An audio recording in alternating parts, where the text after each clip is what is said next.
We cannot come to any conclusions yet now. Wala pa yung investigative independent commission.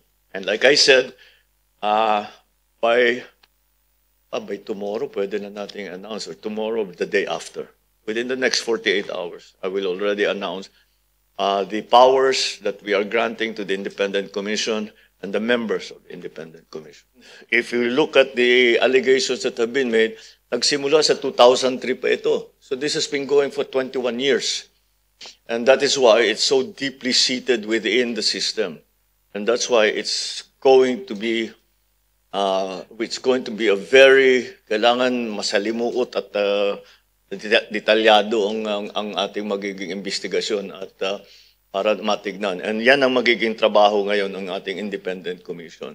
So all of these allegations will be examined, and that's the job of the Independent Commission, which by the time we get back, before the end of the week, it will be organized.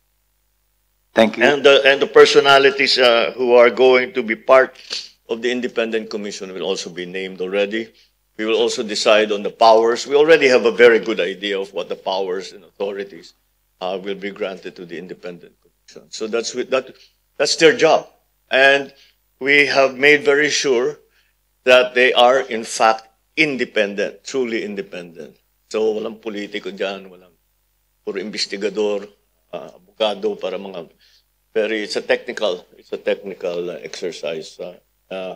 So we will continue with all these inquiries hanggang talagang makita natin how did this happen.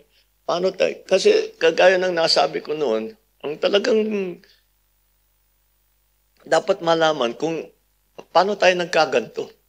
How did we get to this terrible point where all of these actuations, ito yung mga kickback, lahat yung mga pinag-uusapan natin, naging institutionalized, naging normal. And that's what we are going to have to investigate, and we have to bubuwagin natin yung sistema. It cannot be allowed. We don't only investigate what other people are alleging. We are investigating this independently of all that. And that's why we have to be very, very clear that the Independent Commission is in fact independent. That there will no longer be, no one who has an interest in these cases will be allowed to participate except as a witness.